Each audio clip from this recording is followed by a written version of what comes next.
Eu vou ler 4 textos que escrevi ao longo do ano passado, e o primeiro é um ensaio sobre pobres e ricos.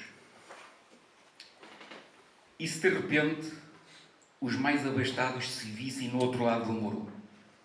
Aqueles de quem sem os do outro lado do muro seriam incapazes de sobreviver. Aqueles que, sabendo desprezar os do outro lado do muro, sabem que o necessitam. Os de cá ditam as ordens, semeiam a diferença e a indiferença. Contudo, no seu íntimo necessitam de preencher o vazio, preencher o ar por desejos abundantes da precária honestidade. Os do outro lado, os chamados pobres, julgam necessitar deles. Os pobres, pela canura, se tornam ricos. Os ricos, pela jactância, se tornam pobres. E estes creem na necessidade dos outros sobreviver. Porém, jamais sobreviverão sem os pobres.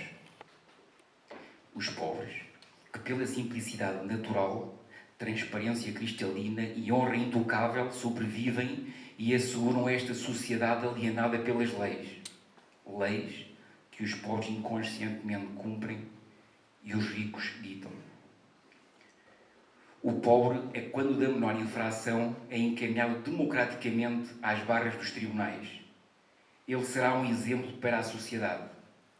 O pobre, carrasco até na criminalização, é necessário para certificar e acreditar as leis que o rico contorna. A moral aplica-se ao rico e condena o pobre. Contudo, a verdade é contrária. A moral dos abastados esconde-se por detrás de argumentos mal fundamentados. Os do outro lado do muro, os de maior número, são os que pagam os devaneios, a incompetência, a arrogância intelectual e os medos dos outros. Os do outro lado do muro são aqueles que sustentam o país.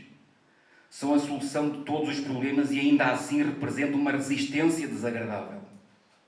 Justiça social é abordada pelos ricos. Solução dos excedentes do passivo é problema dos pobres.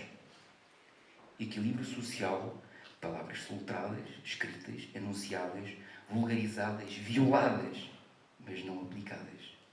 O pobre conquistou o seu lugar apesar de ele sempre lá ter estado. Ele impõe-se corretamente. Ele é respeitado pelos mesmos e desrespeitado pelos outros.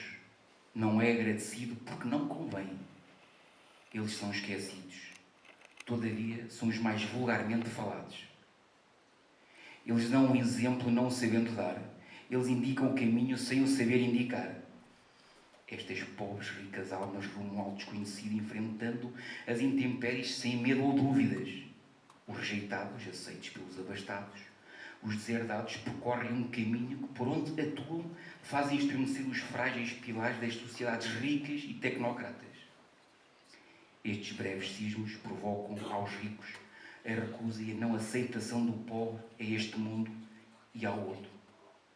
Os pobres e os ricos, tão distantes, mas tão próximos.